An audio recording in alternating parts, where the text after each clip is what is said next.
እግዚአብሔር የተመሰገነ ይሁን። ስላየኋችሁ በጣም ደስ ብሎኛል። የእግዚአብሔር ስም የተመሰገነ ይሁን።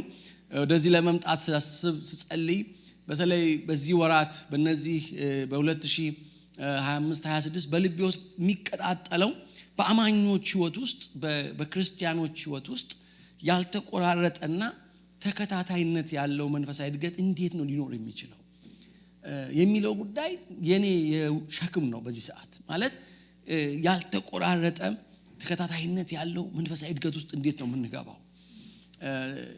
በዚህ ጉዳይ ዛሬና ነገ ምሽት በሚኖረን በዚህ ላይ አተኩራለሁ። እንዴት ነው የኛ የአማኞች ህይወት ባልተቆራረጠ ሁኔታ ተከታታይነት ባለው ሁኔታ ውስጥ እያደገ እንዲሄድ አንዳንዶቻችን በአሁን ሰዓት በዚህ ጊዜ የት ጋር ነው መሆን የነበረብን?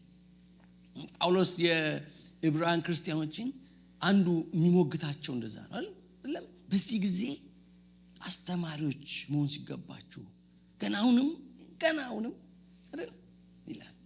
አሁንም ገና በቃ ወተት ነው፣ አሁንም አጥንት የጽድቅን ትምህርት አትችሉም ይላል። በዚህ ጊዜ እንድትጠይቁ የምፈልገው ጥያቄ አለ። በዚህ 2 ቀን ውስጥ እኔ አሁን በዚህ ጊዜ በጌታ ቤት የኖርኩበትን እድሜ አስቡ።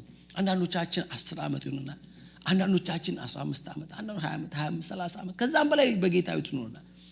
ምናልባት አንዳንዶች አንድ ዓመት ታውን ሊሆን ይችላል፣ ገና አዲስ ሊሆን ይችላል ክርስትና እምነት። ግን እኔ አሁን በዚህ ጊዜ እንደ ክርስቲያን የት ጋር ነበር? ምንድነው መሆን የሚገባኝ ጋር ነኝ ያለሁት የሚለው ጥያቄ በጣም ኢምፖርታንት ጥያቄ ነው። በጣም ኢምፖርታንት። ጳውሎስ የቆሮንቶስን ቤተክርስቲያን ገና አሁንም ወተት ነው ምግታችሁ፣ አጥንት ለመቆርጠም ገና ናችሁ ይላል። ማለት በዚህ ጊዜያቸው እኮ ከዚህ በላይ ከዚህ ያለፈ ነገር ውስጥ ሊኖሩ እኮ የሚገባቸው ክርስቲያኖች ናቸው አይደል? ሊኖሩ የሚገባቸው ክርስቲያኖች ናቸውና ኖርማል የሆነው የክርስቲያን ህይወት የትኛው ነው? ኖርማል የሆነው የክርስቲያን ኑሮና ምልልስ የትኛው ነው? ለቆሮንቶስ ክርስቲያኖች ሁለተኛው ደብዳቤ ላይ ጳውሎስ እኛ ግን በመጋረጃ በማይከደን ፊት የጌታን ክብር እያብለጨለጭን መንፈስ ከሚሆን ጌታ እንደሚደረግ ያንን መልክ እንመስል ዘንድ ከክብር ወደ ክብር እንለወጣለን። በመጋረጃ በማይከደን ፊት የጌታችንን ክብር እንደ መስታወት እያብለጨለጭን ከአንድ ክብር ወደ ሌላ ክብር እንለወጣለን። የጌታ መንፈስ ባለበት በዚያ አርነት አለ። ያንን የክርስቶስን መልክ እንድንመስል እየተለወጥ ነው with an ever increasing glory። ማለት የሚቀንስ የሚደበዝስ ፌድ እያደረገ የሚሄድ ሳይሆን የክርስቲያን ህይወት እየጨመረ እየበዛ እያደገ የሚሄድ ህይወት ነው የክርስትና ህይወት። ይሄንን የሁለተኛ ቆሮንቶስ ምዕራፍ 3 ላይ ያለውን ያንን የሚያነሳው ጳውሎስ የሱን አገልግሎት የሱን የሐዋርያዊ አገልግሎት ከሙሴ ጋር እያወዳደረ ነው። ታውቃላችሁ ሙሴ ከእግዚአብሔር ጋር ለመገናኘት ወደ ተራራ ሲወጣ እና ከእግዚአብሔር ጋር አብሮ ሲያሳልፍ ፊቱ ይቀየራል እና የፊቱ ቁርበት ሁሉ ይለወጣል። በጣም እኮ ይደንቃል እኮ አይደል? ማለት እንደ መልአክ ፊት ይሆናል። ፊቱ ባጭሩ ሪፍሌክት ያደርጋልና ይቀየራል። በቃ እንደ መልአክ ፊት። ታስታውሳላችሁ ይሄ አይነት ግሎሪ ይሄ አይነት ክብር እስጢፋኖስን ትኩር ብለው ሲያዩት ልክ ፊቱ እንደ መልአክ ፊት ሆኖ ተለውጦ ነው እንደዛ ነው ያዩት። ማለት በዛ መከራ ውስጥ በድንጋይ እየተወገረ እየደም መላ አካሉን እየሸፈነው ግን ፊቱ ላይ የነበረው it's a glory of an angel. What? This is the normal Christian life. ጤናማው ትክክለኛ ህይወት ይሄ ነው። እየጨመረ የሚሄድ እያደገ የሚሄድ እየበዛ የሚሄድ አይነት ህይወት ነው። አሁን የምታዩት ክርስትና እንደሱ አይነት ነው ወይ ነው? በራሴ ህይወት በአገልጋዮች ህይወት አይደለም። ብዙ ጊዜ የምንለው ድሮ እኮ በጌታ በሆንበት ወቅት ገና ጌታን በተቀበልንበት ጊዜ እኔ እኮ እንዴት አይነት የጸሎት ትጋት ነበረኝ፣ ቃሉ እንዴት አጠና ነበረ፣ ለቅዱሳን እኮ ፈጥኖ ምደርሰው ነበር፣ ፍቅር ነበረኝ። ግን አሁን እንደዛ አይደለም ነው የምንለው ሁሌም። የብዙ ሰው ይሄ ነው የሚመስለው ማለት ናሬቲቭ ይሄ ነው። እና አንዳንድ ጊዜ እርግጠኛም ይሆናሉ አንዳንድ ወንድሞች በህይወቴ ውስጥ ያለው መንፈሳዊ መነቃቃት ሲያው ወደዚህ ማገር እንደመጣው አካባቢ ቤዛ 2 ዓመት ቆይታ ያዋልኛ 3 ዓመት ቆይና እንዴት እንደሚያደርግ ይሄ ሀገር ታያዋል ምንኛ እና የሚጠባበቁ አሉ። ከዛሬ ነገ ይቀዘቅዛል ይላሉ። ምን አይነት መንፈስ ነው ይሄ? እንደው ቢያንስ እየጨመረ ይዳል ብለው እኮ ባልጨምራ ይሻል ይቀናው ታጣበቀው ያው ግድ የለም። 2 ዓመት ስጠው 3 ዓመት ስጠው ኑሮሲ አገልግሎት የህዝቡ ጠባይ እንዲህ ሲገርፈው ምን ሲለው ይሄ ሸክሙን ቅናቱን መቀላየተው ተራ የሆነ እየፈዘዘ ይሄዳል። ሁሉ ሰው በቃ ይሄ ነው ብሎ ደምድሞ ታውቃላችሁ። በቃ ይሄ ነው የክርስቲያን ህይወት ይሄ ነው ብሎ ደምድሞ። አሁን ሙሴ ተራራው ላይ ወጥቶ ከእግዚአብሔር ጋር አሳልፎ ሲመለስ የፊቱ መልክ ጭምር ይቀየራል እና ማየት ሁሉ እስኪያቀታቸው አይደል ፊታቸውን ፊቱን ማየት እስኪጭበረበሩ ድረስ አይናቸውን ስለሚያስቸግራ ምን ያደርጋል ሙሴ? በግንባሩ ላይ ምን ያደርጋል? ይሸፍነዋል ያን ፊቱን። እና የኦልድ ተስታመንት ቢሊቨርስ ጸሐፊዎች ፊቱን የሚሸፍነው ለምንድን ነው የሚሉት? ያ በፊቱ ላይ ያለው የእግዚአብሔር ክብር የሚያብለጨልጨው የእግዚአብሔር ክብር ለማየት ስለሚቸገሩ በዛ ምክንያት ነው በፊቱ ላይ ምን የሚያኖረው መጋረጃ ነው። ጳውሎስ ግን በሬቨሌሽን ያየውና አይደለም ይላል። ለምን ነው ወደ ነበረበት ስለሚመለስ ወደ ነበረበት ሁኔታ ስለሚመለስ ኖርማል ግንባ ስለሚሆን ያንን እየደበዘዘ የሚሄደውን ፊት እንዳያዩ ነው። ዘላቂን አይደለም ቋሚ አይደለም እየቀጠለ የሚሄድ አይደለም። አያችሁ ለጊዜው ነው እንጂ በቋሚነት በህይወቱ ላይ የሚከሰት ሁኔታ አለ። እያደገ እየጨመረ ክብሩ ያ በላው ላይ መጣው የእግዚአብሔር ብርሃን እየጨመረ ሳይሆን የሚሄደው ከተራራ በወረደ ጊዜ ያ በፊቱ ላይ ያለው የሚያንጸባርቀው የእግዚአብሔር ክብር ፌድ ስለሚያደርግ ፌድ ማለት ወደ ነበረበት ቦታ ወደ መጀመሪያው ወደዛው ስለሚመለስ ይሄንን እንዳያዩ ብሎ ነው። እኛ ግን በመጋረጃ ምን በማይል በማይከደን ፊት የጌታን ክብር እያብለጨለጭን ከክብር ወደ ክብር እንለወጣለን ይላል። እየተቀየረ ነው። This is the normal Christian life። እንደዚህ ነው ወይ ቅዱሳን በአብያተ ክርስቲያናት በመጽሐፍ ውስጥም in history እንደዚህ ሄደዋል ወይ? አይደለም። በዚህ መንገድ ነው ይሄዱአሉ እየጨመሩ ከቀን ቀን እየበረቱ ፍጹም እስኪሆን ድረስ የተጓዙ ክርስቲያኖች አሉ። የሁሉም ክርስቲያን ስቶሪ ነው ወይ? አይደለም። ጳውሎስ የተከላቸውና የመሰረታቸውን አንዳንድ ቤተክርስቲያናት እንደተጠቀስኩላችሁ እነ ገላትያን ብታዩ የተጻፈው እንደብዳቤ እንዴት ከእንደዚህ አይነት የጸጋ ወንጌል እንደዚህ በመንፈስ ቅዱስ ከሆነ ደስታ ወጣችሁ እንዴት እንዲፈዘዛችሁ ተብሎ ማን ነው አዚም ያደረገባችሁ? አዚም ማለት እኮ ፍዘት ማለት ነው። በመንፈስ ቅዱስ ተሞልቶ ሐሴት የሚያደርጉ የነበሩ የገላትያ ቤተክርስቲያናት የሕግ ትምህርት ተቀብለው ከጸጋ ወንጌል ወድቀው ተንሸራተው ለዛው ፈጥነው በጣም ባጭር ጊዜ ውስጥ ከ1 ዓመት በፊት ኃይለኛ መቀጣጠል ውስጥ የነበሩ የመንፈስ ቅዱስ ደስታ በመካከላቸው ተአምራት፣ ድንቆች፣ ምልክቶች የመንፈስ ቅዱስ መውረድ የነበረባቸው አብያተ ክርስቲያናት ከ1 ዓመት በኋላ ሄዶ ጳውሎስ ሲያያቸው አዚም ወድቆባቸው ጨለማ ወድቆባቸው እንደው ንገሩኝ እንዲህ አዚም ያደረገባችሁ ሰው ሲንገሩኝ ጌታ ኢየሱስ ክርስቶስ በፊታችሁ እንደተሰቀለ ሆኖ ተስሎ ነበር። አሁን እንዳታዩት እንዳትመለከቱት ማን ነው አዚም ያደረገባችሁ? የቆሮንቶስን ቤተክርስቲያን እንዳልኳችሁ አልቻልንም። ወተት እኮ ልጅ እኮ ወተት እኮ ፈልጎ ነው የሚጠጣው አይደል? ጡት እንዴት ነው አሁን የተወለደ እንዴት ነው እንዲህ አላቃችሁ እኮ የምታጠጡት እኮ ሲታመም ብቻ ነው። ጤነኛ ሲኮሉ ልጅ እኮ ወተት ፈለ እንዴ እኛ እኮ ወተት በግድ ነጋት ናችሁላችኋል ወተት አጥንቱ እንኳን ቀለል ያንን እንኳን ተም ለማንቀብ አሁንም ገና ስጋውያን ናችሁ አሁንም ገና እንዲህ አለ አጥንት ልንመግባችሁ አልቻልንም ወተት ጋት ናችሁ በዚህ ጊዜያችሁ መምህር መሆን በዚህ ጊዜያችሁ አገልጋይ መሆን በዚህ ጊዜያችሁ መካሪ መሆን ባለባችሁ በዚህ አሁንም ገና ይሄ እኮ የተባለው ከአንድ አመት ተኩል ተባለ እኛ ጋር ቢመጣ ምን ይላል ነው ተይክ ከ20 አመትም በኋላ ብዙ ጊዜ ወንጌል አማኞች አሁን እንግዲህ መንፈሳዊ ህይወት እድገት ለውጥ ሂደት ነው ይላሉ እስከ መቼ ነው ሂደት ይያለ ምን ቆዩ ከ20 አመትም በኋላ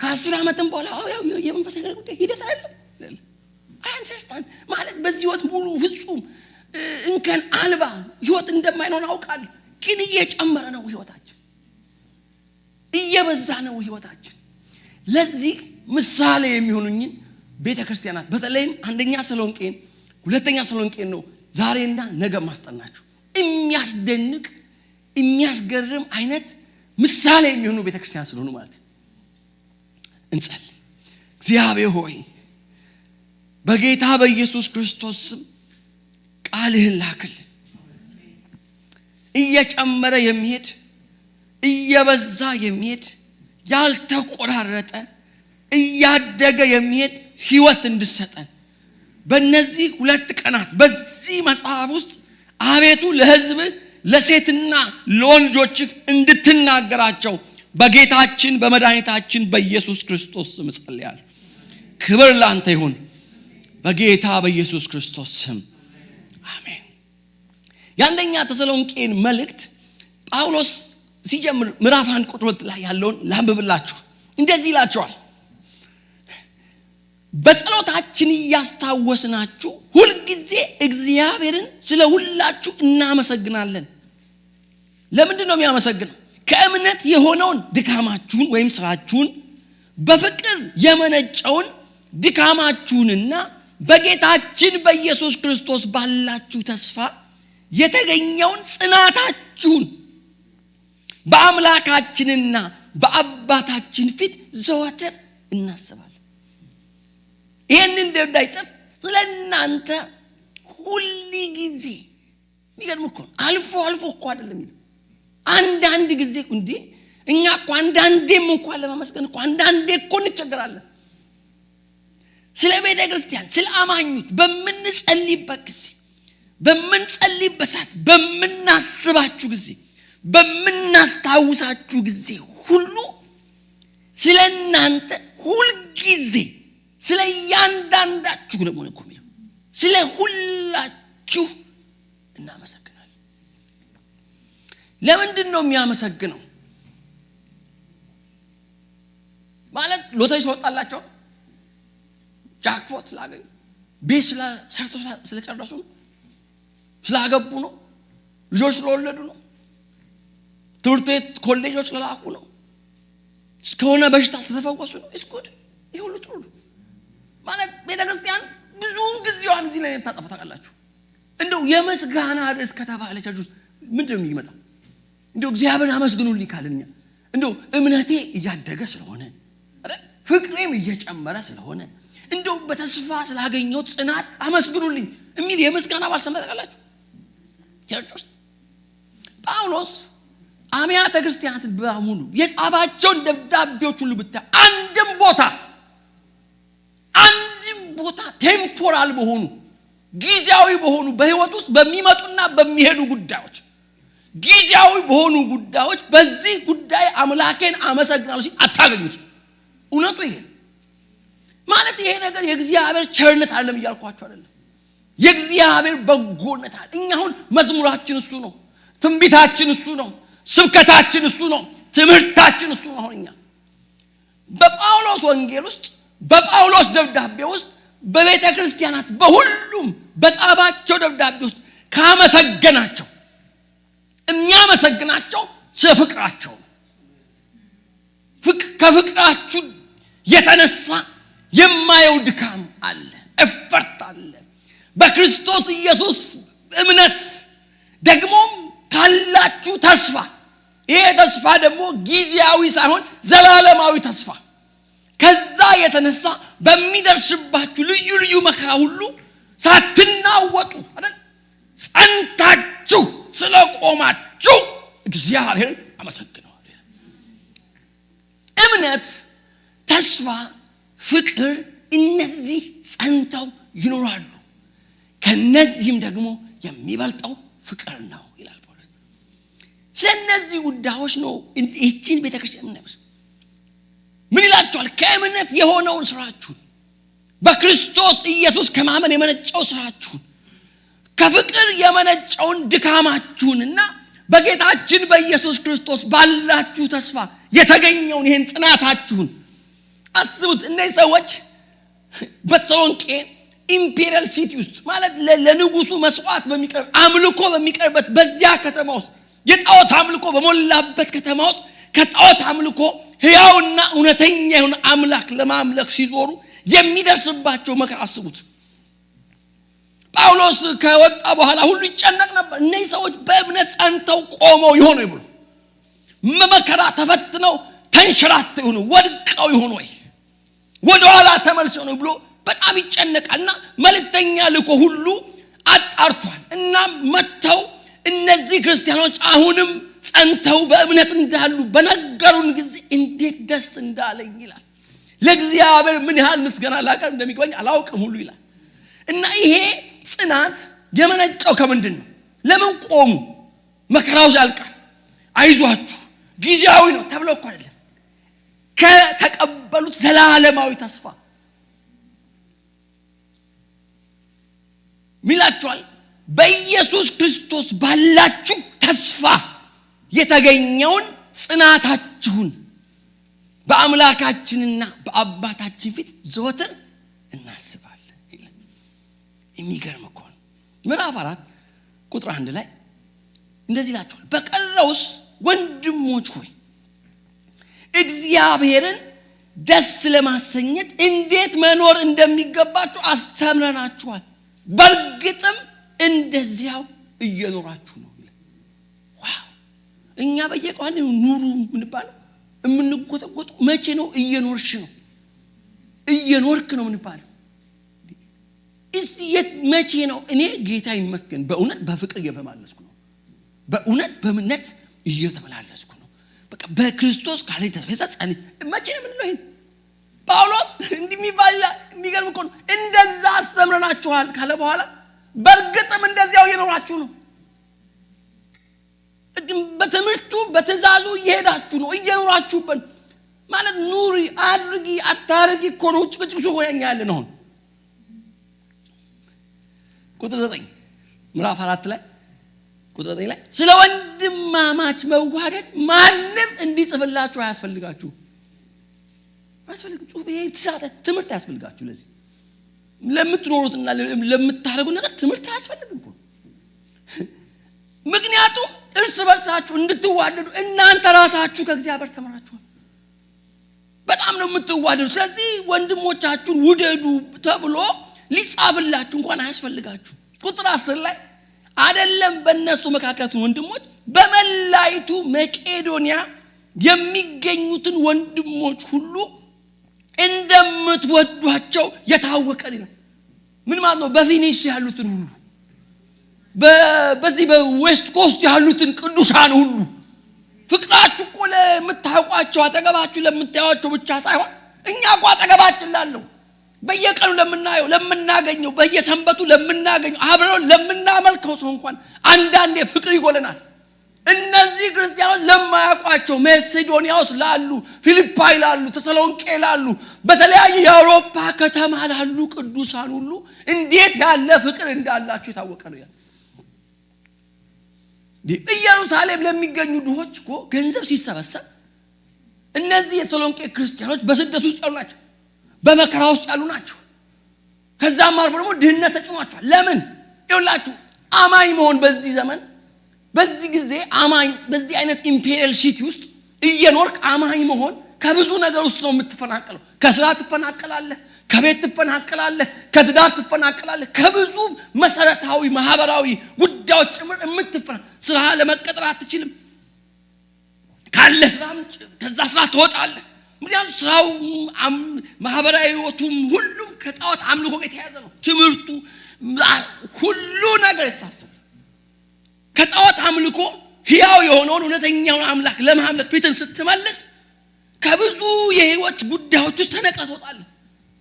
በዚህ ምክንያት ድሆች ሆነዋል እነዚህ ሰዎች። በዚህ ምክንያት በከባድ መከራ ውስጥ ያልፋሉ። እንደዚህም እንኳን ሆኖ ምናልባት ድሆች ናቸው፣ በመከራ ውስጥ እኮ ያሉ ናቸው፣ እንደው ከነሱ አሁን ገንዘብ እንዴት ይሰበሰባል ብላችሁ እንዳታልፉን ብለው ለመኑን ይላል። ለመቄዶንያ አብያተ ክርስቲያናት ማለት ለተሰሎንቄ እና ለፊልጵይ ቸርች የተሰጠውን የእግዚአብሔርን ጸጋ እንድታውቁ እንፈልጋለን። የቆሮንቶስ ክርስቲያኖች እንድታውቁ እንፈልጋለን። በብዙ ለመኑን ሆነ የሚል ካልሰጠው ነው ምን አለን የሚለመን እንጂ ዛሬ እንዴት ነው የምንሰጠው? በስንት ማባበያ በስንት ጉትጎታ አይደል? ስንት ነገር ተብሎ እኮ ነው ሰው የሚሰጠው እኮ። ለዛውም ደግሞ እኮ ለሚረባ ነገር እኮ ለሚሰጠው ለማይረባ ካኔ እኮ እኔ ምን እንዳስነኩኝ እኮ አላውቅም። እንደሰጠው እኮ ራሱ እንዴት ነስጠው ምን ልበኩ ነው። እነዚህ የመቄዶንያ ክርስቲያኖች ድሆች ናቸው፣ እጅግ መከራ አለባቸው። የልግስ እንዴ ጳውሎስ ከቆሮንቶስ ነው የጠበቀው። እንደዛ ሀብታሞች ናቸው ከሌሎቹ በጣም ሀብት ይሄ መጣው ከተሰሎንቄ ነው አለ። ይሄ የተሰበሰበው ከነዛ ድሆች መካከል ነው፣ ከነዛ በመከራ ውስጥ ከሚያልፉ መካከል። ለምንድን ነው በዚህ ልክና በዚህ መጠን በአይሁድ ለሚኖሩ ድሆች የተቆረቆሩት? ለወንድሞች ካላቸው ጥልቅ ፍቅር፣ በጣም ጥልቅ ከሆነ ፍቅር። ከዚህ ጳውሎስ በመላይቱ መቄዶንያ የሚገኙትን ወንድሞች ሁሉ እንደምትወዷቸው የታወቀ ነው ይልና፣ ነገር ግን ወንድሞች ሆይ ከዚህ በበለጠ እንድትገፉበት እንመክራችሁ። ግፉበት፣ ቀጥሉ፣ እየኖራችሁ ነው። እንዲህ አይነት ቴስቲሞኒ ማግኘት እንደ ቤተ ክርስቲያን፣ ለዛው ደግሞ ኦልሞስት ለሁሉ ክርስቲያኖች በሚሆን መልኩ እየኖራችሁ ነው። እምነታችሁን ስናስብ፣ ፍቅራችሁን ስናይ፣ ተስፋችሁን ስናይ እግዚአብሔርን ያመሰገንን ነው። እኔ እንደው አላለ ከጊዜ በኋላ ከጥቂት ጊዜ በኋላ ይሄ ፍቅር፣ ይሄ እምነት፣ ይሄ ተስፋ እየቀነሰ ይላል። ኖርማሊ እንደሱ አንጠብቅ። ምዕራፍ 1 ሁለተኛው ደብዳቤ ከተወሰነ ጋር ሲጽፍላቸው ቁጥር 3 ምዕራፍ 1 ቁጥር 3 ሁለተኛው የተሰሎንቄ ደብዳቤ ማለት ነው። ወንድሞች ሆይ እምነታችሁ በየጊዜው እያደገ በመሄዱና ተሰቀለለ እያደገ በመሄዱና የእርስ በርስ ፍቅራችሁም እየጨመረ በመምጣቱ ስለናንተ እግዚአብሔርን ሁልጊዜ በሚገባ ማመስገን አለብን። አሁን ደግሞ ግዴታችን ነው አለ። ምን ማለት? ማመስገን እግዚአብሔር። ለምን? እምነታችሁ ምን እያለ ነው? በየጊዜው ምን እያለ ነው? እያደገ ነው። it's growing faith። ፍቅራችሁ የእርስ በርስ ፍቅራችሁ እየጨመረ ነው። ስለዚህ በደረሰባችሁ ስደትና መከራ ሁሉ በመጽናታችሁ እኛም ራሳችን ስለ ትዕግስታችሁና ስለ እምነታችሁ በአብያተ ክርስቲያናት ዘንድ እንመካለን። ዋው! እምነታችሁ፣ ትዕግስታችሁ፣ ጽናታችሁን እያየን በአብያተ ክርስቲያናት ሁሉ ፊት ምን አለ? በቃ የምንመካባችሁ ሆናችኋል። ምዕራፍ 1 አንደኛ ተሰሎንቄ የመጀመሪያው ወቅት ላይ ምን ይላችኋል? ቁጥር 8 የጌታ ቃል ከናንተ ወጥቶ በመቄዶንያና በአካያ መሰማቱ ብቻ ሳይሆን በእግዚአብሔር ያላችሁ እምነት በሁሉ ቦታ ታውቋል። ጭራሽ ብሬኪንግ ኒውስ። አሁን እኮ CNN BBC ምናምን ቢኖር በዛ ዘመን በቃ ብሬኪንግ ኒውስ፣ በቃ የሚወጣው ዜና ላይ የሚወጣው የእናንተ እምነት ነው። በቃ ማመናችሁ በጌታ በኢየሱስ ያላችሁ እምነት በዓለም ሁሉ እየተወራ ነው ማለት በዩሮፕ በኤዥያ ያሉ ቤተክርስቲያን በሁሉ የሚያወሩት ስለ እምነታችሁ እንዴት እንዳመኑ እንዴት በጌታ እንደሆናችሁ እንዴት እንደዛ ባለ አይነት ከተማ ውስጥ ቄሳር በሚመለክበት ከተማ ውስጥ ሊትራሊ ምን ማለት መስላችሁ? አሁን ለምሳሌ አክሱም ውስጥ ኢትዮጵያ አሁን ወይም ደግሞ ጅዳ መካ ከተማ ውስጥ አሁን ለምሳሌ ሰዎች በጌታ አምነው አረቦች ድነው በቃ በጌታ ሆነው ብዙ ስደትና መከራ ባለበት ፈጽሞ አማኝ ለመሆን በማይቻልበት ቦታ ላይ አማኞች ሆነው ፍቅራቸው ያደገ እምነታቸው ያደገ እርስ በርስ ያላቸው ፍቅር እየጨመረ በመከራ ሁሉ ጸንተው ታግሰው ቆመው ይሄን ብትሰሙ ማለት እኮ እና እየተነገረ ነው እየተወራ ነው በአብያተ ክርስቲያናት ሁሉ ወሬው እናንተ ናችሁ። ስለዚህ እኛ በዚህ ጉዳይ ላይ ምንም መናገር ሁሉ አያስፈልገንም። በእንዴት ያለ አቀባበል እንደተቀበላችሁን ሕያውን እውነተኛ የሆኑን አምላክ ለማገልገል ከጣዖት ወደ እግዚአብሔር እንዴት እንደተመለሳችሁ እነሱ ራሳቸው ይናገራሉ። ደግሞም ይላል ከሙታን ያስነሳውንና ከሰማይ የሚመጣውን ልጁን ከሚመጣውን ቁጣ የሚያድነንን ኢየሱስን እንዴት እንደምትጠባበቁ ሁሉ ጭምር ነው የሚያወሩት። አይገርምም? እየተጠባበቃችሁ ነው የኢየሱስ መምጣት። አሁን ይሄ ለኛ ከተመንግዳ እኮ ይመጣል ኢየሱስ። አልሰማችሁ? ይመጣል። እግጥኞች ናችሁ? ይመጣል ወይ? አልሰማ? ይመጣል። እየተጠባበቃችሁ ነው ማለት እኔ ገና የልጆኛ ክስቴ ሻሸመኔ ከተማ ውስጥ አስተማሪ ነበረች እና በጣም ስለምወዳት ያው እንደምታውቁት ትምህርት ሲዘጋ ነው የምትመጣው አዲስ አበባ እና የምትመጣበት ቀን የቀኑ ማለት ነው ጠዋት ላይ ነው የምወጣው ውጪ በር ላይ እና ኧረ ግባ እባላለሁ። ከሻሸመኔ በዛ ጊዜ አዲስ አበባ ለመድረስ ቀኑን ሙሉ የምትጓዘው እንዳሁኑ አይደለም መንገዱ። እኔ አስታውሳለሁ በጣም እኮ የተተባበረ መንገድ ነው። ያቺ ትንሽ በቃ ተጭናችሁ ነው የምትመጡት ምናምን እና ፕሮባብሊ ወደ 4 PM 5 PM ነው የምትደርሰው ሁሌም። እኔ ግን ጠዋት ነው የምወጣው። እንደማትመጣ ጠዋት እኮ አውቀዋለሁ። ምንድነው ጠዋት የሚያስወጣኝ በር ላይ አረ ልጄ ግባ ይላል ታማምናት እመለሳለሁ። ከዛ ደግሞ ወደ 10 AM ደግሞ እወጣለሁ። በጣም አክስቴ እኔ ቤት ውስጥ ሆኜ እሷ መጣ አታውቅም። 5 PM በር ሮጭ ከታክሲ ተራ ተቀብያ ይዣት ነው የምገባው። ምን እየተጠባበቃችሁ እንደሆነ በጣም በጉጉት የጌታችን መምጣት የክርስቶስን መገለጥ እንዴት እኮ እንደምትጠባበቁ እኮ ነው የሚያወሩት። በጣም እኮ ነው የሚጠባበቁት።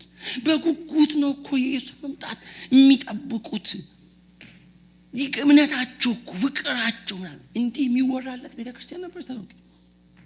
ይሄ ነው እየጨመረ ሄደ። ምንድነው ምክንያቱ? ዋይ ይሄንን አሁን በእኛ ዘመን ኤክስትራ ኦርዲናሪ ነገር ነው የምናደርገው። አሁን እንዲህ አይነት አማኝ ካገኘ የተለየ ቅባት የተለየ ጸጋ ቤት እኮ ጌታ ጸጋነት እንዳበዛላት ነው ምን but it was a normal life for the early church ለሁሉም ክርስቲያን አማኝ የተሰጠ መደበኛ ምልልስ ነው ይሄ።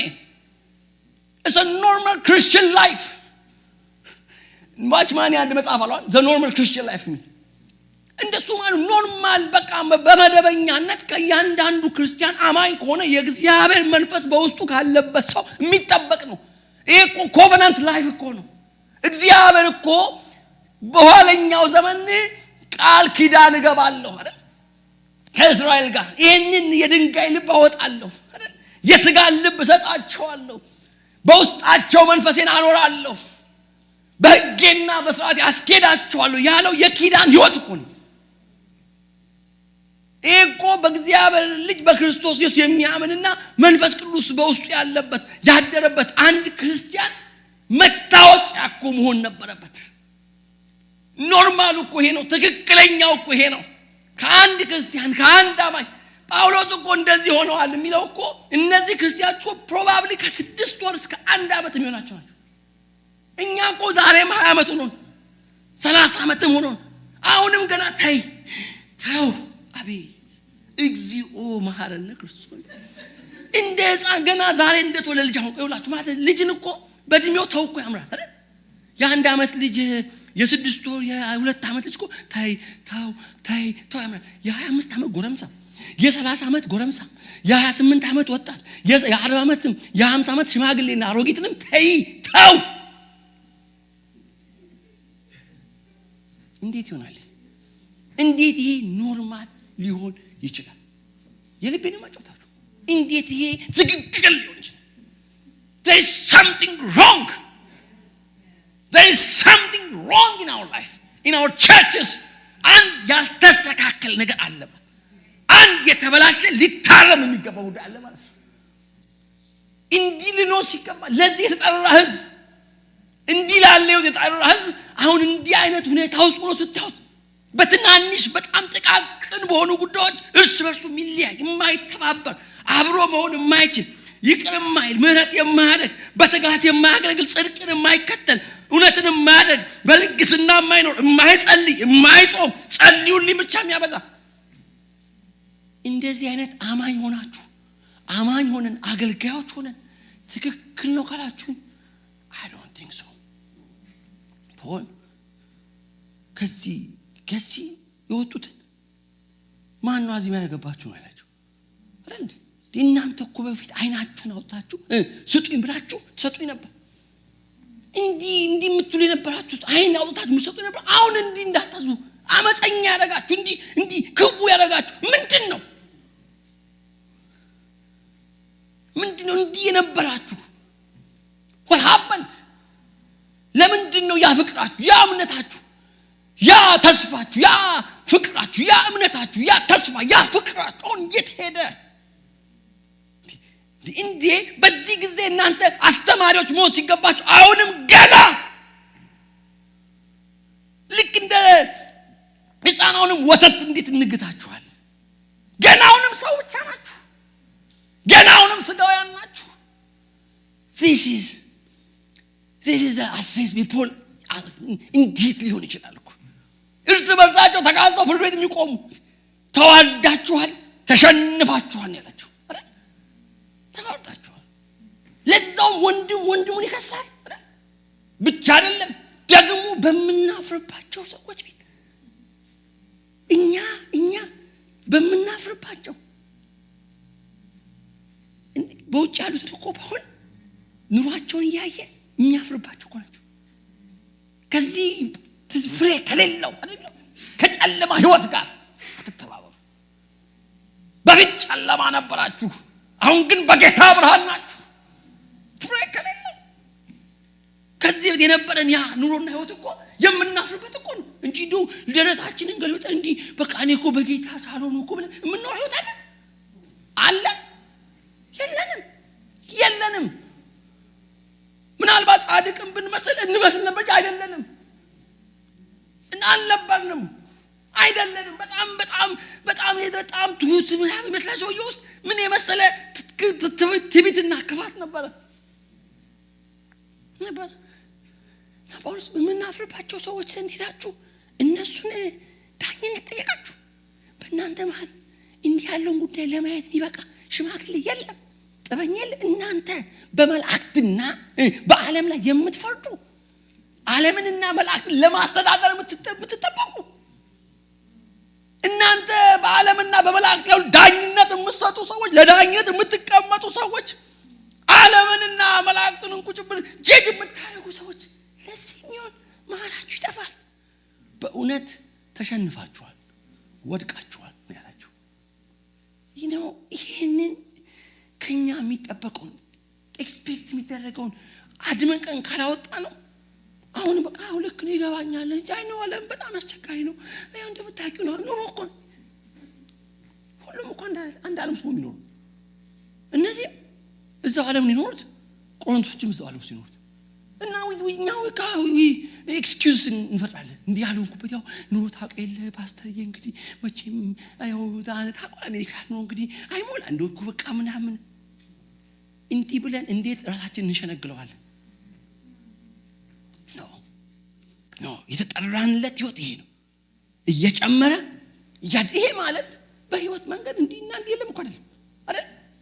የተሰሎንቄ ክርስቲያኖችም እንደው የሚጎላቸው የሌለ ምንም የሚቀራቸው የሌለ ፍጹማን አልነበሩ። ዛሬም እኮ ለማደግ እድል እኮ አለ አይደል? በእድገት እኮ በሰው እድገት እኮ አሁን አይታችሁ ነው የሰው እድገትን ቶሎ ፈጥነን እናድግና ሳሙኤል እድገቱ ይቆማል። መቆም ነው ሲስ ያ የነበረ ፍጥነት የለውም ማለት from puberty adolescence ምናምን ግን ስቲል አሁንም እናድጋ ትንሽ ቢሆን አለ እኮ there is always room for growth there is always room ግን አሁን ችግሩ እኮ እሱ አይደለም። እኛውንም አንደኛ ዓመት ላይ ነን። ከ20 ዓመት በኋላ እዛው ጋር ነን። ጭራሽ እዛም ጋር አይደለንም። ወደ ኋላ ተመልሰናል። መጸለይ አቁመናል። መጾም አቁመናል። የእግዚአብሔርን ቃል ማጥናት አቁመናል። ፍቅር ማገልገል መስጠት ጳውሎስ ይሄ ነው ያስቀምጠው።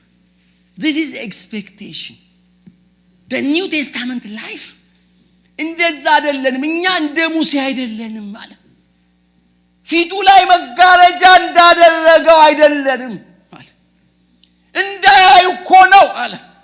እየደበዘዘ እንደሚሄድ ስለሚያውቅ እየቀነሰ ፌድ እያደረገ እየወየበ እያረጀ እየደከመ እየፈዘዘ ስለሚሄድ ነው ፊቱ ላይ መጋረጃ የሚያደርገው። እኛ ግን ቢኮዝ የጌታ መንፈስ ባለበት በዚያ ምናምን አርነት ስላለ እኛ በመጋረጃ ፊታችን እንዲሸፈን አያስፈልገንም ማለት እኛ በመጋረጃ በማይከደን ፊት የጌታችንን ክብር እያብለጨለጭን ከጌታ እንደሚደረግ ያንን መልክ እንመስለው ዘንድ ከክብር ወደ ክብር እንቀየራለን።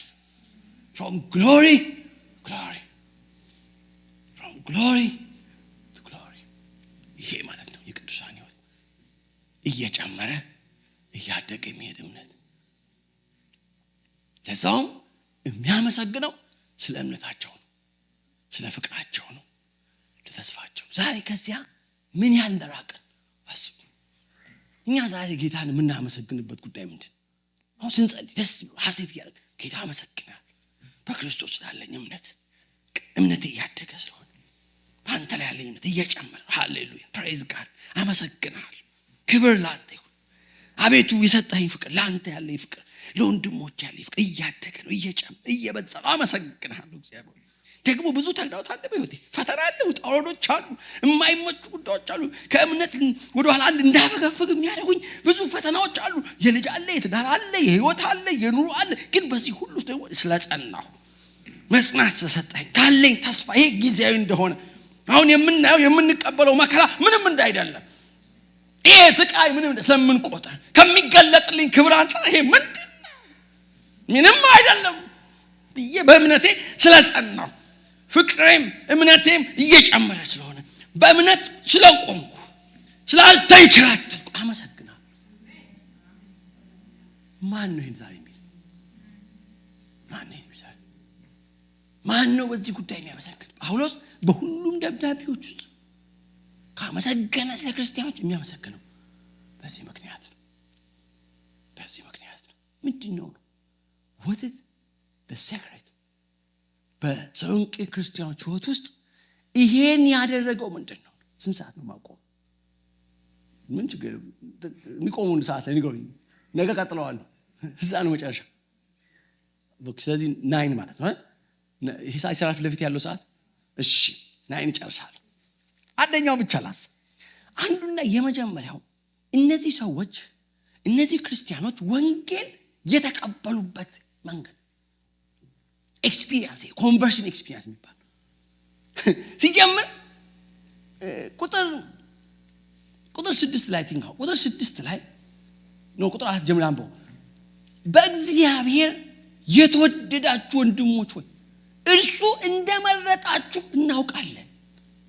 ምክንያቱም ወንጌላችን ወደ እናንተ የመጣው በምንድን ነው? በኃይል በመንፈስ ቅዱስ በብዙ መረዳት እንጂ በቃል ብቻ አይደለም። አያችሁት? when the gospel comes to you የእግዚአብሔር ወንጌል ሲነገራችሁ ወንጌል ሲመሰከርላችሁ የቃል ጉዳይ ብቻ አልነበረም። ወንጌል ሲመጣ ወደ እናንተ የመጣው with the power of the spirit ነው። with great conviction የመጣው ከብዙ መረዳት ጋር ከኃይልና ከመንፈስ ቅዱስ ጋር ነው የመጣው። አንዱን የቤተክርስቲያን ፈተና እንትኑ የመጀመሪያው ይሄ ወደ ጌታ ስንመጣ ወንጌል ወደ ህይወታችን እንዴት ነው የመጣው ማለት አለወጣችን ይችኖን ሰልቢ ይሄ ድራማቲክ አይደል? ልክ ለምሳሌ ጳውሎስ ነው ከሰማይ በቃ አንድ የሆነ ብርሃን በቀትር እኮ ነው አይደል? እንደሱ ላይሆን ይችላል። በሱ መንገድ መለወጥ አለብን። ግን የተሰሎንቄ ክርስቲያኖች ጋር ሄዶ ወይም የተሰሎንቄ ከተማ ገብቶ ወንጌልን በሚመሰክርላቸው ጊዜ ወንጌልን በሚነግራቸው ጊዜ ወንጌላችን ሲመጣ እናንተ ጋር እንዲሁ በቃል ብቻ አይደለም የመጣው በመንፈስ ቅዱስ በኃይል በብዙ መረዳት። በጣም እኮ የሚገርም ነው። ደግሞም ይላቸዋል ደግሞ ስለናንተ ስንል በመካከላችሁ እንዴት እንደኖርን ታውቃላችሁ። እናንተ እኛንና ጌታን መስላችኋል። ምንም እንኳን ብርቱ መከራ ቢደርስባችሁ ቃሉን በመንፈስ ቅዱስ ደስታን የተቀበላችሁት። አቀባበል የመጀመሪያው የመጣንበት የተነካንበት ያቺ ወቅት አንዳንዱ ሰው እንዲሁ ነው የሚከላከለው እንዲሁ እኮ ነው የሚከላከለው እና እንጠብቃለን እንዲቀየር። መጀመሪያ መቼ ተነካና መጀመሪያ ምን ያህል ነፍሴ ይውላችሁ ወንጌል ወደ እኔ ሲመጣ አውቀዋለሁ እንዴት ህይወቴ እንደገለባበጠ ሪቮሉሽናይዝ ነው ያደረገው ላይፍ ሊትራሊ ፍላጎቴን ምኞቴን መሻቴን ሁሉ ይለዋወጠው። በቃ ሌላ ዓለም ነው እኮ ለኔ ወንጌል። ሌላ እንደዚህ አይነት ዓለም አለ ወይ ነው ካልነው ያ የመንፈስ ቅዱስ ደስታ ሲመጣ ያ የእግዚአብሔር ኃይል ሲያገኘን የእግዚአብሔር መንፈስ በላችን ላይ ሲወርድ እኛ ቆን ያስታውሳለሁ ከኦርቶዶክስ ቤተክርስቲያን ልንወጣ አካባቢ የገባን መጣ ወንጌል በደንብ በቃ ገባን አላል። ይሄ እግዚአብሔር ፍቅር የሚባለው እና በእምነት የሚገኘው ጽድቅ የሚባለው ጉዳይ ብቻ ተገለጠልን እምላችሁ። አጥቡት እንደቆ በጣም የተሰጠን ለእምነቱ በጣም ምንሟገት በጣም ቀናያን እኮ ነበር። እኔ የሃይስኩል ተማሪ ሆኜ በመካከል ታስታውሳላችሁ የ15 ደቂቃ አፍታለች ሃይስኩል ኢትዮጵያ አንዳንዶቻችሁ ካስታውሳችሁ እና በዛ ማለት እኮ ነጥላ አጣፍተን እኮ ወንጌል ምን ሰብክ ሰዎች እኮ በቃ በእንደ ኦርቶዶክስ ወይ ጠዋት እኮ ትምህርት ቤት ነው፣ ከሰዓት በኋላ ላይብረሪ ነው፣ ማታ በየቀኑ ስብከተ ወንጌል ነው ምንኑ የሚያመሸው ወደ 6 PM ይጀምራል እስከ 8 እስከ 9 በቃ ቸርች ነው ህይወታችን ላይፋችን በሙሉ ቸርች።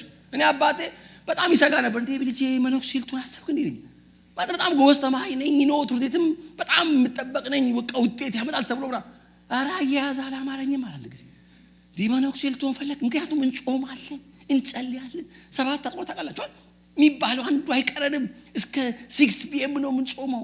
ቸርች ደርሰን ስንመለስ ነው ምንበላው was so devoted እና I remember ወደ 12ኛ ክፍል አካባቢ ስንደርስ ብቻ የእግዚአብሔር ፍቅር በልባችን ይፈስ ጀመረ። በወንጌል በእምነት የሚገኘው ጽድቅ በእምነት የሚገኘው ህይወት የእግዚአብሔር ፍቅር የጌታችን ፍቅር ብቻ በነፍሳችን ላይ ይፈስ ጀመረ እና በቃ የተቀየረን ይመጣ። የመጀመሪያ የፕሪሜዲካል ኮርስስ 4 ኪሎ ሲሰጥ እኔ በየቀኑ ወደ ሰፈር መለሳለሁ። ለምን ማህበሩ በቃ ለማህበሩ ውስጥ ያለውን ህብረትና ፍቅር ለመጋራት ለመጸለቅ አው ለመማር አልኖርኩ ፈርስት ይር 4 ኪሎ ተማሪ ሆኜ ግቢ ውስጥ እኔ ያደርኩበት ቀን እንዲህ ቢቆጠር ነው ወይ ኤግዛም ኑሮ ምናምን ሳዳዞ ምን በዛ ጊዜ ትምህርት ስንጨርስ የፈርስት ይር የ4 ኪሎ የመጀመሪያ ስንጨርስ አድ 3.9 GPA በቃ ነፍሴ ግን በፍቅር በእግዚአብሔር ፍቅር ውስጥ እና አንድ ወንድም ጸሎት እንዲህ ያው እንደምታውቁት ቆሞ ምናምን መጸለይ ነው ምናቀው አይደል? መቆም ያደገፍ ብሎ እንዲህ ነው እንጂ ተንበርኩ ድፍት ብሎ ምናምን ረጅም ሰዓት መጸለይ አልተለማመንም። ይሄ ፐርሰናል ፕሬየር የሚባል የለም። የጋራ ኮርፖሬት ከጸለይን መጽሐፍ ይዘን እንዲያለ እና ላስተምራችኋለን ጸሎት ተንበርከኩ ብሎ አንድ ወንድም ማለት ነው ሰፈር ውስጥ እኮ ቤቱ ሰብስቦ ጸሎት ሊያስተምረን እኮ ተንበርከዋለን። ከዛ ተንበረከክልን ጸልይ ከዛ እንዲጸልዩ ይላል እንዲህ እኔ ጉልበቴ ሊሟሟ ይሄ ሊሟሟ አጠገብ የነበረ ጓደኛ ይሄን አሁን ያልኩ መጽሐፍ የጻፈ ወንድም ቤዛ ማለት ይሄንን ወንድም ተነስቼ በጥፍ ይለው ነው አለኝ። ምን እንዴ ጉልበቴ እኮ ሊሟሟ ነው አለኝ። እንደዛ እናቅም አንድ ሰዓት ተወሰዓት ማለት አቅሙም ጉልበቱም የለም። አሪሜምበር ከ3 ሳምንት ነው ከ3 ወር አይመስለኛል አንድ ከሰዓት በኋላ እየጸለይን ያው በጌታን አውቀናል ከቤተ ክርስቲያንም አባረውናል ጴንጤም ወንድም አንችልም። እኛ ጴንጤዎችን እኮ እንደ እውነተኞች ማየት እኮ ግን አልቻልንም። ብቻ ቤት ውስጥ ግን እንሰበሰባለን እና አብረን እየተነጋገርን እንጸልያለን። በኋላ አንደኛ ቆሮንቶስ ምዕራፍ 12 13 አነበብን። ይሄ የመንፈስ ስጦታዎች ምናምን እኛ ለምን ይደለ ለምን በመንፈስ ማንጸልይ እና እልታይለም አንጸልይ እንበር ተንበረከከ 7 እና 8 እየጸለይን ሊትራሊ የእግዚአብሔር መንፈስ በላይ ላይ ወረደ። በሰባት ለመጀመሪያ ልሳን የሚባል ነገር ይዛል ማፓበር በኢየሱስ ምን ነገር ያው አባቶ ባራራባ ትንቢት የሰራዊት ጌታ እግዚአብሔር እንዲህ ይላል፣ እንደ ባህር አሸዋ አበዛችኋለሁ ይላል፣ እንደ ሰማይ ከዋክብት አደርጋለሁ ይላል። አትፍ ሊትራሊ the spirit of the Lord fell on us። ከዛ በኋላ ጸሎት ሪል ሆነ፣ ሰማይ ሪል ሆነ ነው የምነግራችሁ። ማለት 5 ሰዓት እና 6 ሰዓት ተንበርኮ መጸለይ የአንድ ደቂቃ ጸሎት ሆነ። በተመስጦ መጸለይ፣ በእግዚአብሔር ጸጋ ቃሉን ማንበብ ማጥናት፣ ኢንካውንተር ዲቫይን ኢንካውንተር። እስከዚህ ቀን ድረስ ምንድነው ሳስቴን ያደረገበሉኝ? ያ ኢንካውንተር ሜዲካል ስኩል በዛ ሰዓት ጥቁር አንበሳ መተን ነበርና እኔ ማድረበት ዶርም ለኔ ብቻ ለምላት የቤዛ ጸሎት ቤት ነበር የሚባል። ከክላስ ጨርሰን 5 PM ተመልሰን ምሳ አራት ተበልቶ እኔ ወደ አፕስቴርስ ወጣ። ጓደኞቼ በቃ አንተ ጸልይ ብለው እነሱ ወደ ላይብረሪ ነበር የሚሄዱት። እስከ 8 እስከ 9 PM እነሱ እኮ ላይብረሪ ናቸው፣ እያነበቡ እኮ ነው። ማላላ ጌታ ክራራ ሰማይ በቃ ከፍተቆረ በቃ ሰታት ብለን እንዲመገባበት በቃ ምንም አይኔ መስራሴ ለዋችሁ ይቆያል። አንድ ቀን እኔ አሁን እንትን ነው ራዲዮሎጂስት ነው፣ ኢትዮጵያ በጣም የታወቀ ትልቅ ራዲዮሎጂስት ነው ሰው እና እሱ ከላይ ነው ከታች ነው የምንተኛው። እና አንድ ቀን እየጸለይኩ ዶርም ውስጥ ቁጭ ብሎ ሲያነብ እና አጣኝ። እዛው ቤት ውስጥ ድምጽ አይሰማም። በቃ 4 hours ነው ይሄ ልጅ አለ እንዴ በህይወት ብሎ መጥቶ ቤዛ አለ እንዴ አለ በህይወት ከቶች። እኔ እኮ ምን አይነት ተመስጦ ምን አረኩ አልኩት። በእውነት ስለ ኔሽንስ እኮ መጸለይበት ጌታው ስለ ሳውዝ ኤዥያ አሁን ሳውዝ ኤዥያ የሚባል ሀገር ነው በዛ ጊዜ የሚያጸልይ ምን አለ አሁን የሳኒያ ከጊዜው ማን ናቸው ብይሯቸው ሳውዝ ኤዥያ የሚባሉ ሀገሮች እነማን ናቸው? እነዚህ በርማ ምን አሁን እኮ ማርኬት ኔሽንስ ለምንድን ለሰው ልጅ ለሰው ለፍጥረት ሁሉ መዳ እግዚአብሔር በቃ ምጥቆ ነው ኢንካውንተር ኦፍ ዘ ሆሊ ስፒሪት። ከዚህ ያልጀመረ ክርስትና እያደገ እየጨመረ ሊሄድ አይችልም። መሰረቱ በጣም ኢምፖርታንት ነው። ዳት ፋውንዴሽን ኢምፖርታንት አለ ነው። ያ የምናወራው ጌታ እኮ እኔን ሲያገኘኝ ምን ነው ኢሹና ነሰልቢ ድራማቲክ ደየት ያለው ነው የሆነ የሰዓት ቁጥቋጦ ምናምን ላይታያችሁ ይችላል። ግን የእግዚአብሔር ጸጋ ሪል ነው። ሲቀይር ይታወቃል፣ ሲነካ ይታወቃል፣ ሌላ ሰው ሲያደርግ ይታወቃል። የእግዚአብሔር ጸጋ ሲሰራ በሕይወታችን ይታወቃል። ጳውሎስ ምን ይላቸዋል?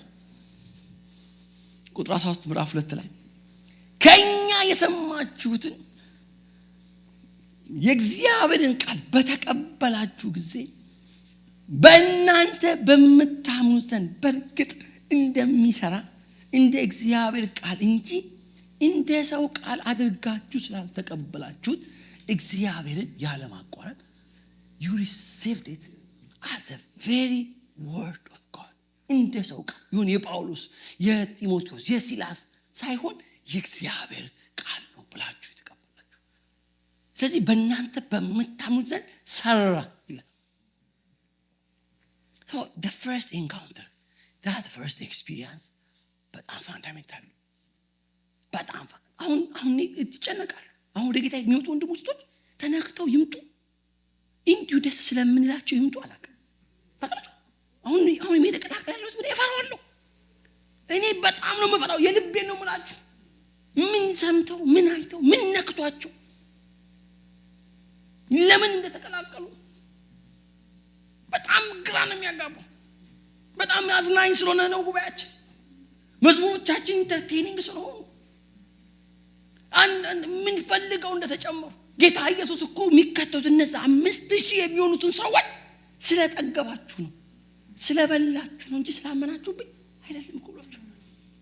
ምን ያሉ ነው? አንተ የህይወት ቃል አለ ካንተ ወዴት ብሎ የተጨመረው ስንት ነው? አሁን እንዲሁ በጣም ታምራላችሁ።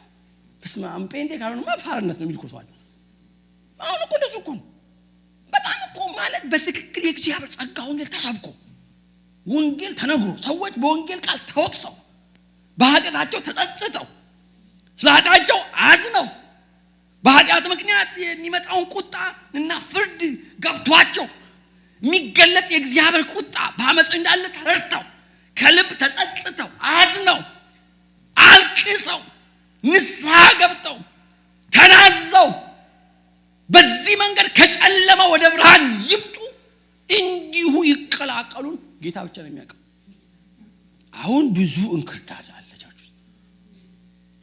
ድሮ እኔ የዛሬ 25 ዓመት እንኳን ቸርች አካባቢ እንደሆነ ደቀ መዝሙር ጠፋ አማኝ ብቻ በዛ ነው የሚባለው።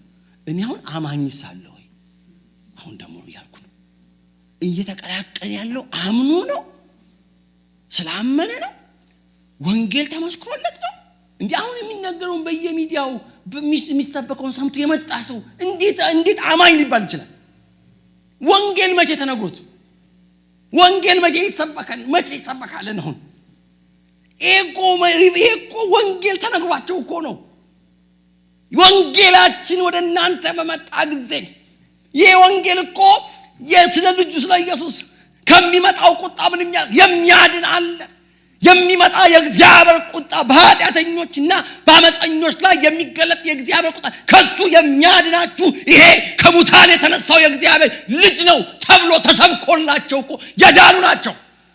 ተነግሯቸው ወንጌል ተመስክሮላቸው ኃጢአተኞች እንደሆኑ ኢየሱስ ለኃጢአታቸው እንደሞተ ሰው በኃጢአቱ ቢኖር እንደሚጠፋ የሚገለጥ የእግዚአብሔር ቁጣ እንዳለ ደግሞ ከዛ የሚያድን ከሞት የተነሳ የእግዚአብሔር ልጅ እንዳለ ተነግሯቸው አምነው የተቀላቀሉ ናቸው እነዚህ እንጂ ጨዋታ ሰምተው ኢንተርቴይንመንት ፈገግ ያደርጋል ያዝናናል እኮ እሱ ደስ ይለኛል። አንዷት ማትገድበት ጉባኤ የማይመጣለት መልእክት የለም። አንድም ቀን ግን ለውጥ አይታይመቷል። እንደው አንቺ ልጅ እንደው ምን ያደርግልሻል አሁን እንጂ በየቶቹ መዞር አንዳት ላይ ጸንተሽ ብትለወጭና አይ ቢዚ ለጊዜውም ቢሆን አለች ትንሽም ቢሆን ጸንተሽ ያለ ለጊዜውም ቢሆን ያስናናኛል ቋሚም ባው ማለት ነው።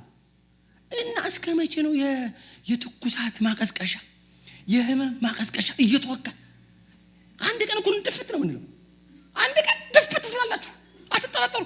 ለምን እንደሱ ሆነ ሲምብላችሁ ኒሞኒያ ያለበትን ሰው እስቲ አሁን ዝም ብላችሁ የአንቲባዮቲክ አንቲፔና ስጡት እዚህ ለጊዜው ደህና መስሎ አይደል በጣም ተሽሎኛል እኮ ይላል በጣም ደህና ይላል ግን ይተርፋል ንገሩ ይተርፋል አይተርፍም። እንግዲህ ያቆይ ምን እናቆይ እኮ ልጅኛ እዚህ ማገር እኮ አለ እንደዚህ ተለማምጠን ምናምን ህዝብ እኮ ብዛቱ አንድ ወንድም እዚህ አገር አንድ አገልጋይ ከኢትዮጵያ መጣና በኋላ ለውድ ቀን ገና በመጣ ቀን የመጀመሪያ ቀን ምን እትዬ ማማ ምን ይላል አንቱ ይላል ልክ ፕሮግራም እንዳለካለ ወደ ቢሮ አስገባሁትና አንተ አልኩታል አንቺ ብዬ አንተ ብዬ አማረብሽ ብዬ ያቆየሁት ምን አንቱ ብላ ልበት ነው አልኩታል አንቱ እትዬ ብለህ ልትናቸው እንዴ ተለማምጠን ምናምን መንጋ ይሄ ነው እንዴ ዳነ መንጋ ማለት ይሄ ነው እንዴ በእግዚአብሔር ቄ ተነካ ማለት ይሄ ነው የጌታ ቤት የሚወድ ማለት ይሄ ነው የእግዚአብሔር ልጅ ማለት ይሄ ነው የጌታ መስ ያለበት ማለት በሽሩ ምሽሩ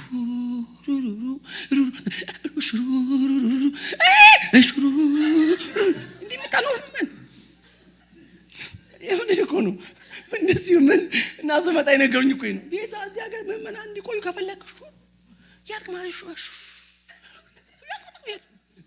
እግዚአብሔር ምስክር ለምን አንድ ሰው አይቀርም አልኳችሁ። አገለግላለሁ እመግባለሁ አስተምራለሁ እንከባከባለሁ እንጂ ምን ለማመጣው ምን የለኝም። ለብዙ ፎርዋርድ ለምን ይሄ ቤት የናንተ እኮ ነው እኔም ነው የናንተ ሁላችን እኮ ነው። ለምን ምን እንዳይቀርብን ንገሩኝ ምን እንዳይቀርብኝ ነው እናንተ ምን ለማመጣችሁ ምንም እግዚአብሔር ምስክር ነው ምንም አይቀርብኝ ማለት ኢንካውንተር ኤክስፒሪየንስ ኮንቨርሽን ይባል ነገር እኮ አለ መነካት ብትጋረፉ ዞር በቤት ማትሄዱበት ቤት እንኳን አለበት ከዚህ ቤት ሄዳለሁ ምትልኩ ሰው አለባችሁ የፈለገው ይሄ አባቴ ቤት ነው ምትልኩ ምን አለባችሁ እንጂ እንትናንትና እኮ እንትና ገሌ ብትባሳ ሳትለኝ እኮ ሰላም ይቻል አይደለም ብሎ የሚቀርምምን ፊቷ ላይ ጥሩ አላየሁ ይላል። እኔ ፊት ስታዩ ለምን ትላላችሁ? ጌታ ታው ምንድነው ማለት በቃ እንዴት ነው የሚሆነው? እንደዚህ ገብቷችሁ አይደል? ኢንካውንተር የሚባል ነገር ማለት በእግዚአብሔር ጸጋ እየተነካ ህይወት የሚባል አለ። የተለወጠ ማለት በእግዚአብሔር ጸጋ የዳነ ህይወት የሚባል አለ። እግዚአብሔር እሱን ያብዛል። እንደገና ወደዛ ክብር ይመልሰን። እንደገና ይንካን። አልሰማችሁ? እንደገና ይሄ ጸጋ ይምጣልን። እንደገና የእግዚአብሔር ፍቅር በህይወታችን ላይ ይፍሰስ። ጌታ ይባርካችሁ። እንጸልይ።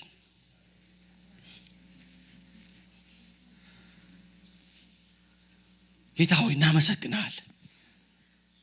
ክብር ላንተ ይሁን፣ ክብር ለስም ይሁን። ጌታ እንደገና ንካን። ጌታ ሆይ እንደገና ያንን የመጀመሪያውን የልጅነት ወራት ፍቅር መልስልን። እንደገና ያንተን ባገኘንበት ወቅት ያ በውስጣችን ይነድን ተቀጣጣል የነበረው መንፈስ እንደገና በእህቶቼ በወንድሞቼ ላይ ይቀጣጣል። ጌታ ሆይ እንደገና ያ መንፈስ በኃይል በላያችን ላይ ይውረድ። ጌታ እግዚአብሔር ያ ሳንሰስት ራሳችን የሰጠንበት ለወንጌል ለክርስቶስ ኢየሱስ ሕይወት ለቤተ ክርስቲያን ራሳችን የሰጠንበት ያ ሕይወት እንደገና ያግኘን። እንደገና በጸጋህ ንካን። እንደገና በመንፈስ ቅዱስ ኃይል አቀጣጥለን። እንደገና ኃይላችንን አድስልን። እንደገና ፍቅራችን የታደሰ ይሁን። እግዚአብሔር እንደገና ጌታው እንደገና አግኘን። እነዛ የመጀመሪያ ወራቶች ጌታ እነዛ መንፈስ ቅዱስ በላያችን ላይ በወረደ ጊዜ ጌታው አንተን ባወቅን ጊዜ በበረሃልን ጊዜ የገባብን ያ ፍቅር በልባችን የፈሰሰው የእግዚአብሔር ፍቅር እንደገና በላያችን ላይ ይፍሰስ። እንደገና ይቀጣጣል ዘንድ ጸልያለሁ። ያ ፓሽን ያ ቅናት ያ መቀጣጠል ያ ላንተ ያለ ፍቅር በኢየሱስ ስም እንደገና በውስጣችን የተነቃቃ ይሁን። እናመሰግንሃለን። ክብር ላንተ ይሁንልህ፣ ምስጋና ለስም ይሁንልህ በኢየሱስ ክርስቶስ ስም አሜን። ጌታ ይባርካችሁ። ለእግዚአብሔር ክብር አምጡለት። ሲበደም ጌታን አመስግኑ። ሃሌሉያ። ነገ የቀሩትን ደግሞ እናያለን። ምንድናቸው የሚሉትን 1 5 6 የሚቀሩ አሉ። እነሱ ደግሞ ነገ ጨምርላችኋለሁ። እሑድ ማታ ደግሞ እግዚአብሔር ሰጠኝ ትንቢታዊ ቃል አገለግላችኋለሁ። ጌታ ይባርካችሁ። ጸጋ ከሁላችሁ ጋር